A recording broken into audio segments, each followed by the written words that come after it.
Warning: the unseen force that's splitting humanity into two groups.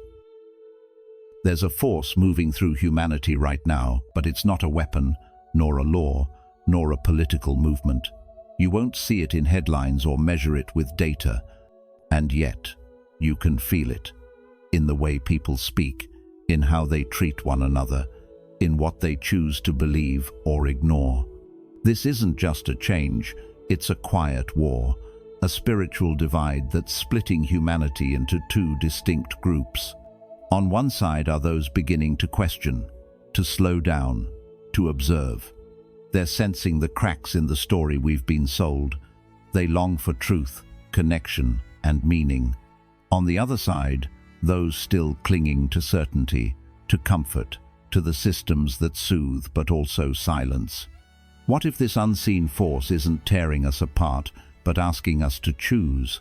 What if this is the defining moment for human consciousness?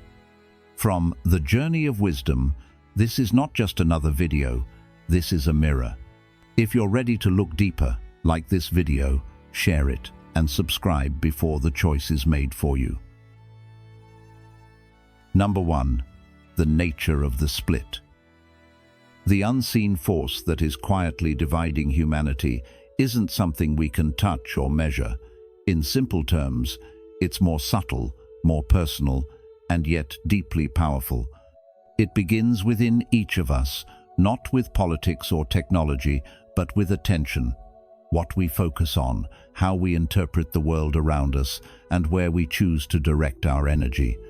For many, this shift starts as a quiet discomfort, a sense that something about the dominant narrative the story society tells us about success, progress, and truth no longer fits. These individuals begin noticing patterns others overlook. A headline, a strange feeling in a familiar place, the emotional weight of routine conversations all become signals pointing towards something deeper. They don't arrive at answers all at once, but they begin to question more often, observe more sharply, and live more consciously.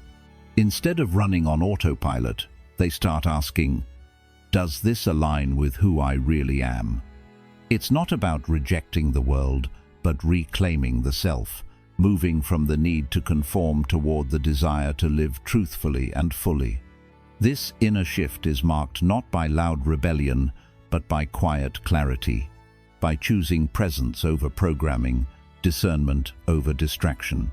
Meanwhile, others continue along the well-worn paths that culture and conditioning have laid out for them, not out of ignorance but out of habit, comfort, or fear.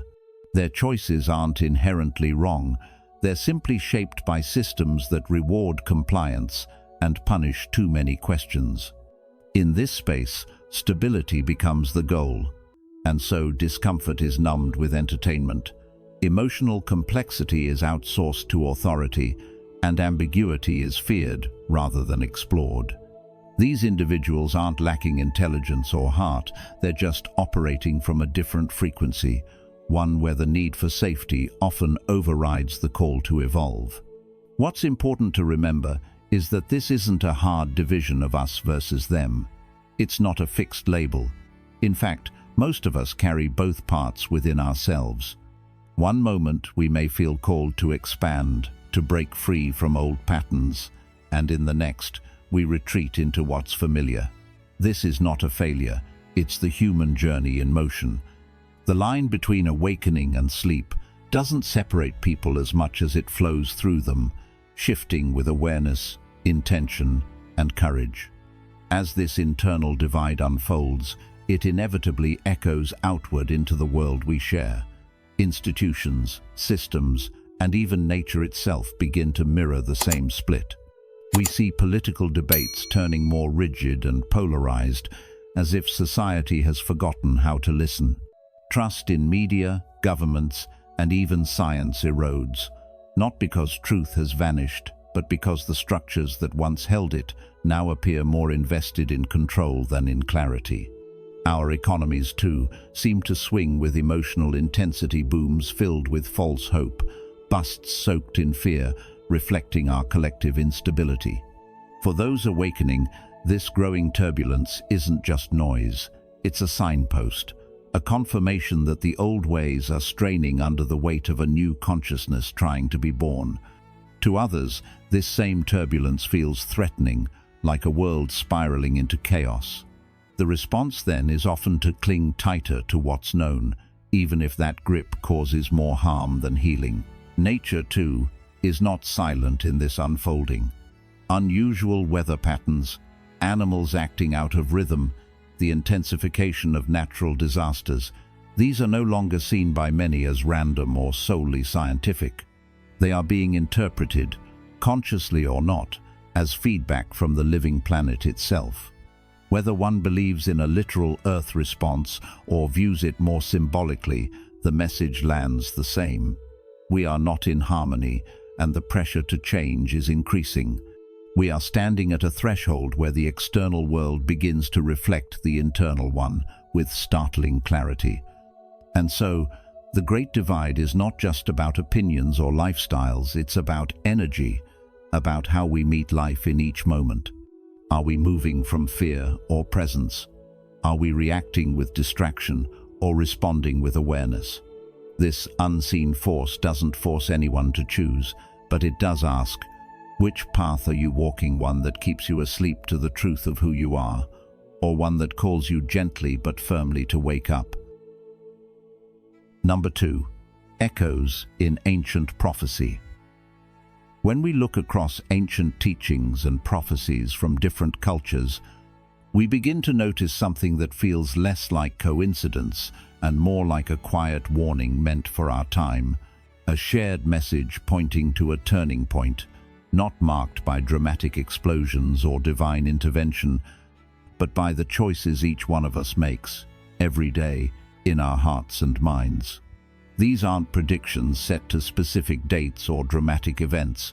They are mirrors reflecting an internal process, a spiritual crossroads that has always existed, but which now feels more urgent than ever. Have you ever felt like something deeper is calling you, like the world around you is shaking loose the false and asking you to come back to what's true? The Hopi speak of the day of purification, not as a punishment from above, but as a moment of natural alignment where each person must choose whether to walk the path of spirit or be pulled into the turmoil created by deception, denial, and disconnection. It's not about fear, but about responsibility.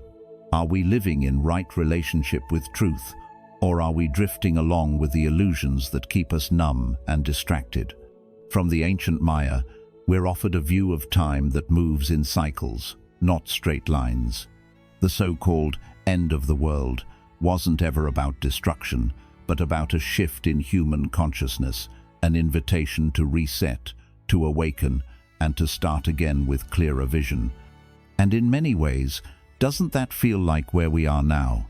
So much around us is breaking down systems, beliefs, relationships, even our sense of meaning. And yet, underneath that collapse, there's an opportunity to retune ourselves, to change how we see, how we value life, and how we show up in the world. The Maya weren't warning us of doom.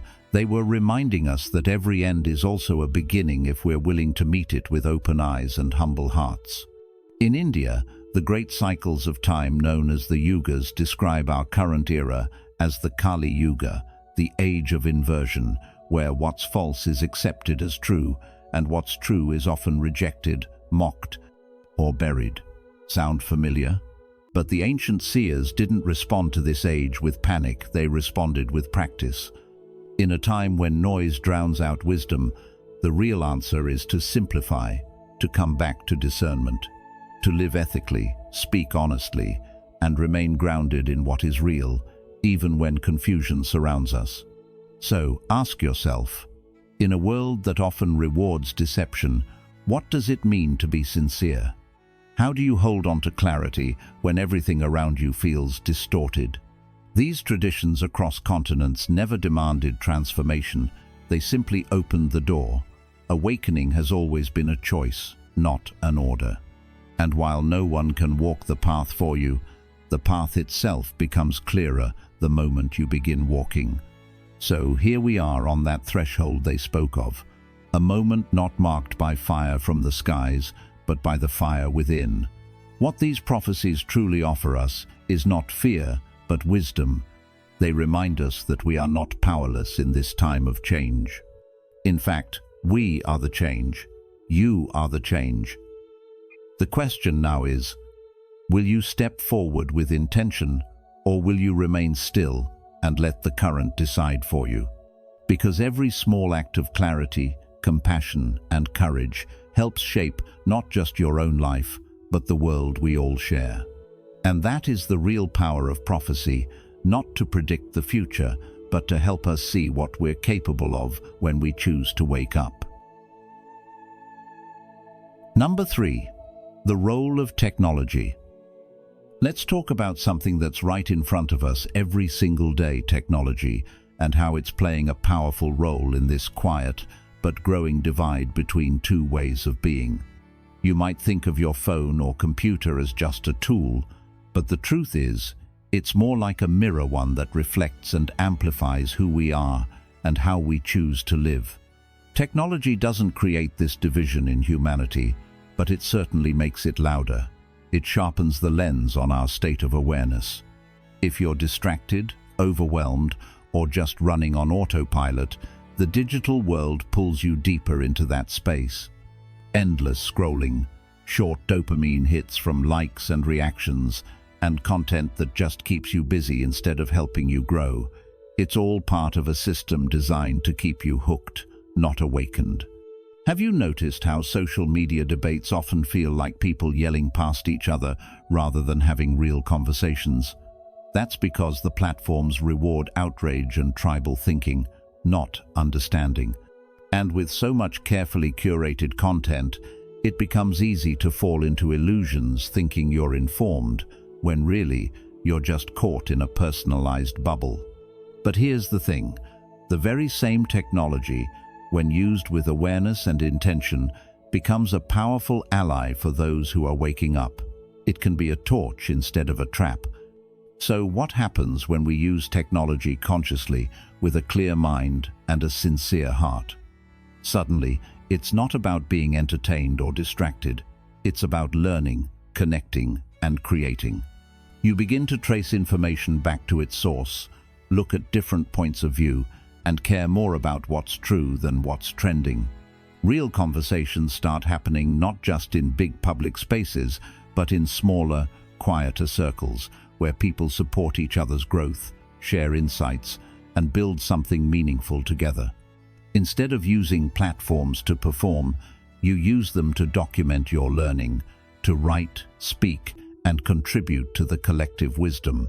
Tools that once made you feel lost now help you find your way. This is the turning point we're at right now, where the same screen can either cloud your vision or help you see more clearly. And the difference? It isn't in the apps or the code, it's in your intention. Are you using technology to run away from your own thoughts, your own life, your own inner truth? Or are you using it to get closer to clarity, to seek what's real, and to grow? This is why the split we've been talking about is so important. It's not just philosophical, it's practical. It shows up in your choices every day in the smallest ways. When you reach for your phone, are you doing it out of habit or purpose? When you share something online, are you adding noise or signal? When you engage in a discussion, are you defending an identity or exploring the truth? These are not small questions, they're the very edge of awakening. And the beauty is, you don't have to change the world overnight. You just have to become more aware of how you're showing up in it, especially through the technology that now shapes so much of our attention and behavior. So let this be a reminder, tools don't determine your path, your awareness does. Use it wisely, and you'll find that the same device that once distracted you can actually help you wake up, connect, and contribute to a better world for yourself and for all of us. If you've watched up to this point, you're already beginning to see the hidden force shaping our world and how it's dividing humanity. Comment below with "awakened mind" to show you're choosing awareness over confusion. Don't click away, there's more eye-opening truth ahead that could shift the way you see everything. Stay with us until the end. Number 4. Manifestations of awakening. Let's take a closer look at what awakening really looks like in daily life, because despite what some may think, it's not about grand declarations or mystical slogans. Awakening doesn't always shout. More often, it whispers through your body, your emotions, and the choices you make quietly, moment by moment. It's a deeply personal and often subtle process. And if you've been feeling like something inside you is shifting in a way you can't quite explain, you're not alone. One of the first ways awakening begins to show up is through small but meaningful spiritual or symbolic experiences. Things like vivid dreams that feel unusually coherent or powerful, seeing repeating number patterns or specific animals that keep crossing your path, or having a series of seemingly random coincidences, all centered around a question or issue you've been carrying in your heart. Rather than dismissing these things as superstition, it's helpful to look at them as a kind of symbolic language that your deeper mind or soul might be using to get your attention.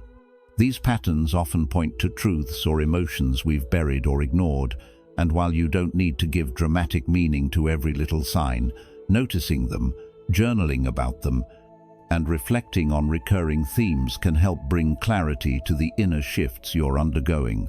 As this process deepens, the experience often begins to touch the emotional and sensory levels of life. You may start noticing waves of intense emotion, grief, anxiety, even moments of unexplainable joy, or feel more sensitive to crowds, noise, or certain types of energy. You might feel more drained after social situations that used to feel normal, or you might suddenly have moments of sharp clarity that are quickly followed by fatigue. This isn't a breakdown, even if it feels overwhelming.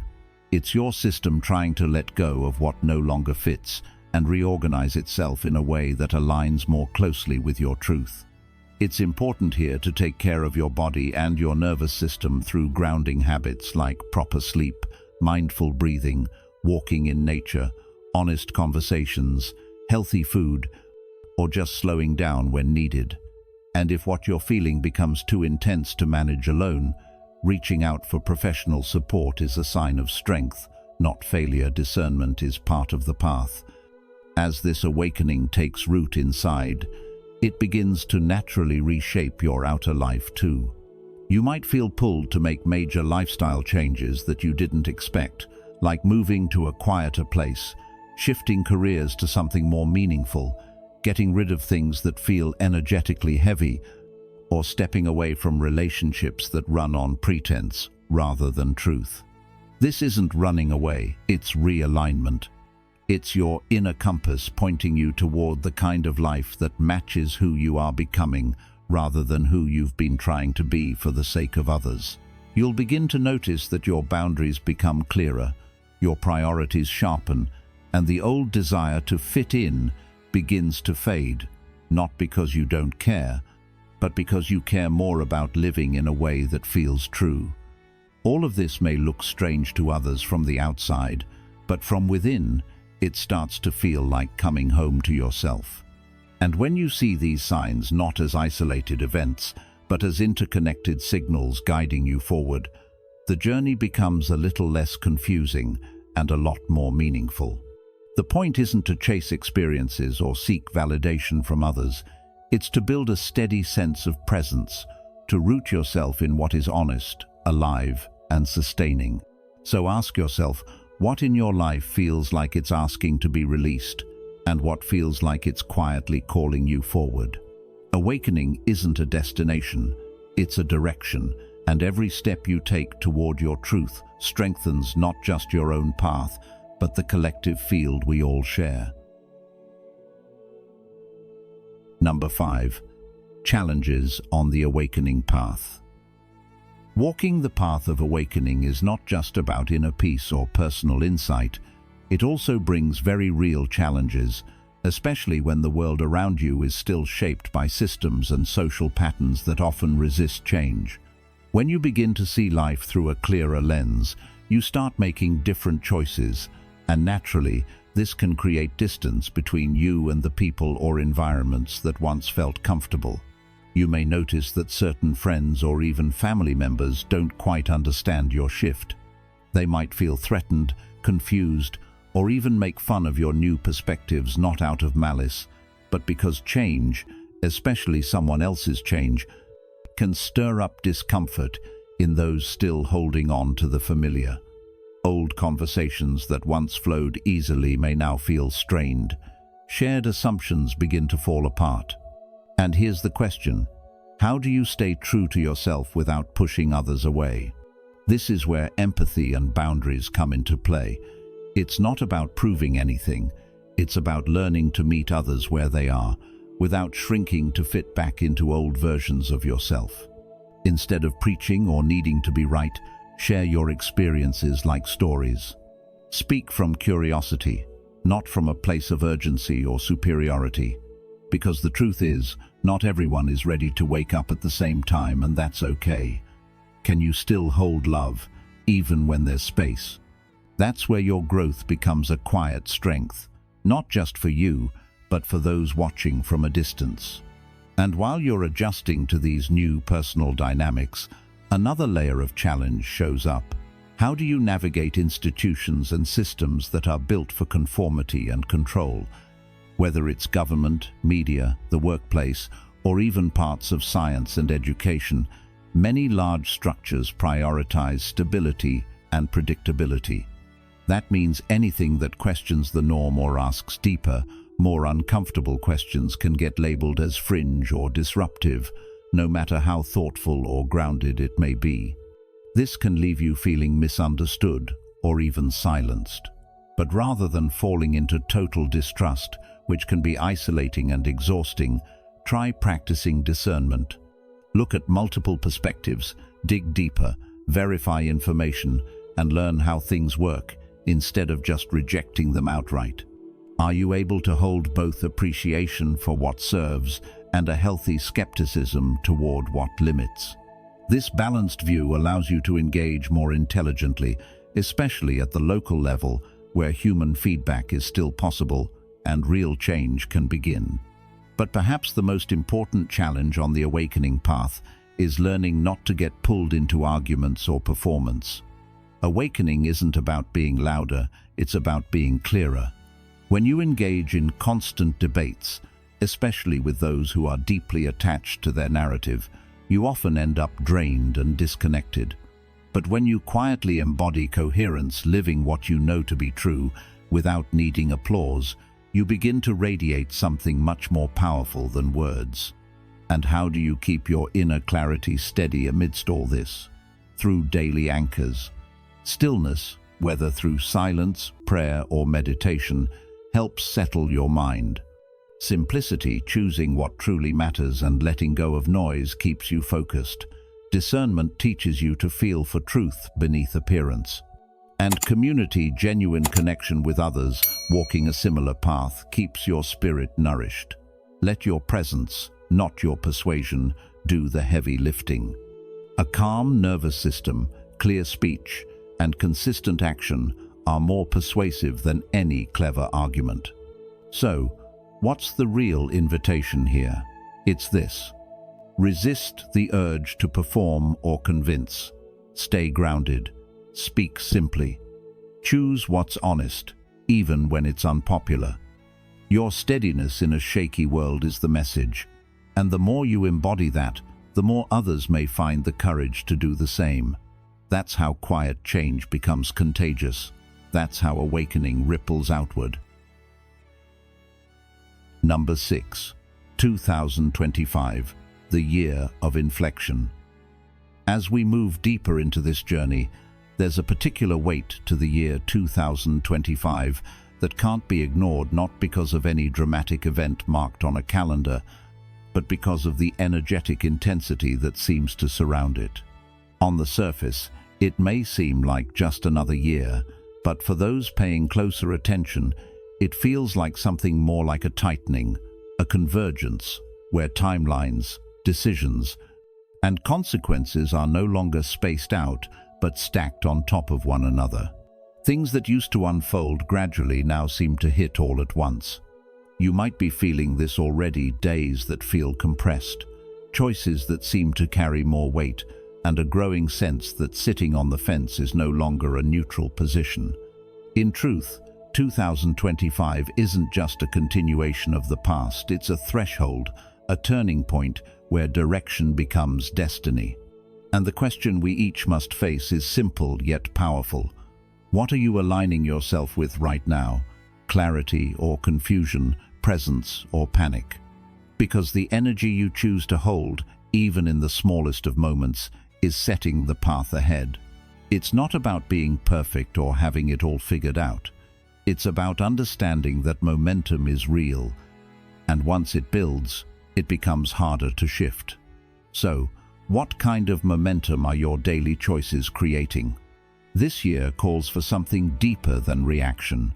It's asking us to stand firm while the world shakes, to become grounded in a way that doesn't rely on external approval or constant stimulation. The invitation is to cultivate nervous system steadiness so you can respond to life instead of being pulled into every emotional current. Quiet mornings, deep breaths, conscious movement, meaningful reflection, time away from screens and into nature. These aren't luxuries now, they're lifelines. They help you become the calm center in the middle of the storm, and from that calmness, real clarity starts to emerge. But this also means letting go of false identities, the roles you've played to gain acceptance, the masks worn to avoid conflict, the habits built to survive in a system that often rewards noise over truth. Can you let peace become more important than being liked? Can you allow your integrity to guide you, even if it costs you applause? Because real peace is not passive. It is a quiet strength that doesn't seek the spotlight, but still reshapes everything around it. And as you do this inner work, you're not meant to do it alone. 2025 is also about connection, not mass movements or viral trends, but smaller, intentional circles. This is the year to weave what some call the lattice of consciousness, to find your people, your trusted few who share values, skills, discernment, and a desire to grow together. Build or join local groups, create study circles, collaborate on creative projects, share resources, and support one another in both insight and action. When you root your awakening in community, it becomes more than a personal journey, it becomes culture. And culture is what carries the future.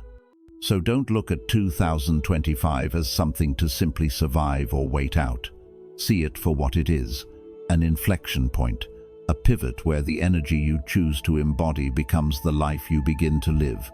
Choose deliberately, stay grounded in truth.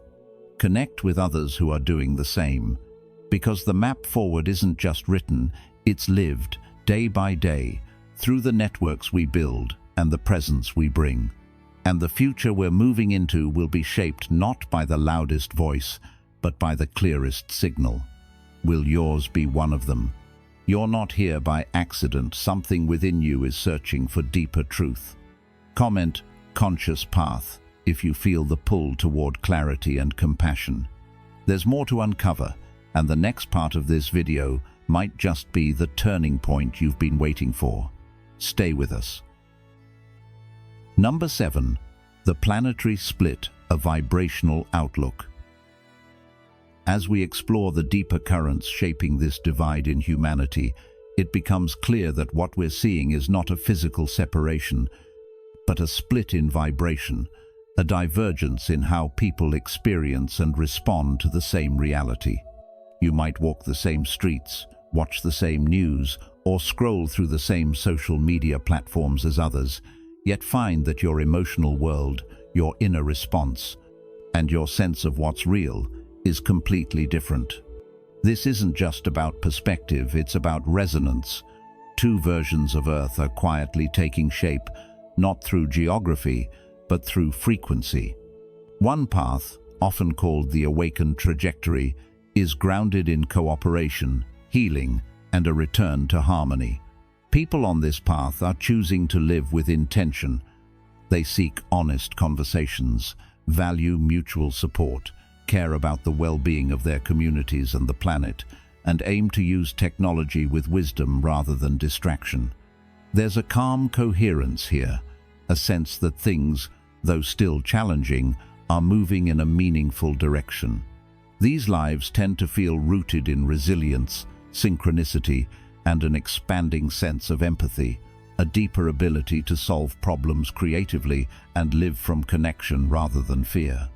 At the same time, there's a second path forming, one that could be described as the sleep-bound trajectory, marked by escalating chaos and division.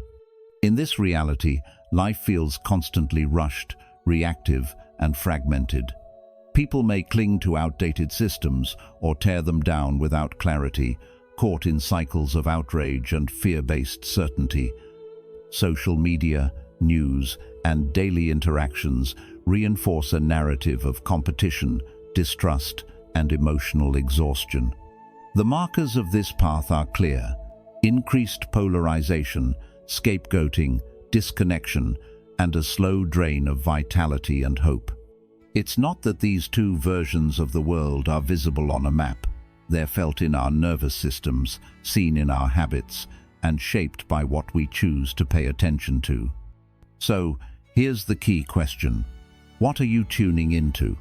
Think of it like two radio stations broadcasting at once. The signal you pick up isn't about luck or fate. It's about how you set your internal dial. This isn't about judgment or hierarchy. No one is locked into one frequency forever. Tuning can change, and it often does, especially through mindful practice, supportive communities, and a steady commitment to living with integrity. That's why curating your signal matters now more than ever. Every choice you make, what media you consume, how you speak to others, the tone of your thoughts, the people you surround yourself with either stabilizes a frequency of chaos or coherence. Are your conversations helping others feel safer and more whole, or are they feeding fear and division? Are you taking in information that deepens your understanding or just stirs up more confusion? These aren't small decisions. They're the building blocks of the world you're helping to shape. So, if you've been feeling the tension between two very different energies in the world right now, trust that you're not imagining it. You're simply becoming more sensitive to a real planetary shift.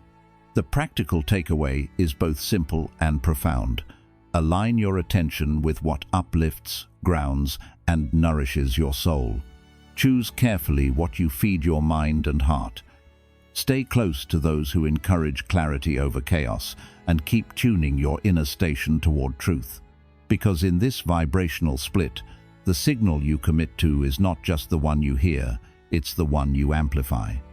And the world is listening. Number 8. Keeping the light. As we move further into this transformation, there's one lesson that becomes more important than ever. Keeping the light is not about holding on to some elevated state or chasing constant inspiration. It's about building stability from the inside out. Awakening isn't just a peak moment of clarity. It's a steady signal that needs to be stabilized, not sensationalized. The real work lies in creating consistency, not intensity. Small daily practices that help calm your nervous system, clean up your attention, and keep your inner compass aligned, even when the world feels chaotic. So let's get practical. One of the most important tools you can use is silence. Giving yourself just 10 to 20 minutes of stillness each day, whether through quiet reflection, meditation, or prayer, can completely shift how you meet the rest of your day. It's not about achieving enlightenment in a single sitting, but about letting your attention settle before being pulled in 100 directions. Start your morning with a few slow breaths, a simple body scan, or a meaningful phrase you return to. End your day the same way, letting all the noise fade as you come back to yourself. Then there's discernment, which is more critical than ever in this age of information overload. Think of it this way. Just like you wouldn't eat anything without checking if it's fresh or safe, You need to treat information the same way. Who's the source? Is it rooted in fact or in fear? Pay attention to how it feels in your body. Red flags might include urgency without evidence, aggressive certainty, or messages that shame and divide. Green flags often come with humility, a willingness to revise, and room for nuance. Are you choosing what strengthens you or what shocks you?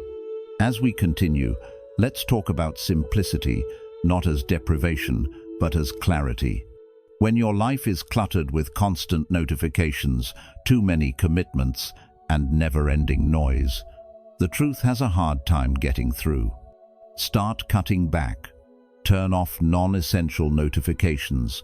Check the news on a schedule instead of letting it hijack your day. And consider taking a weekly tech Sabbath. Declutter not only your devices but also your projects and possessions. Ask yourself honestly, what really matters right now? Because if everything matters, then nothing does. And we cannot forget community, because no matter how deep your personal practice is, awakening was never meant to be a solo mission.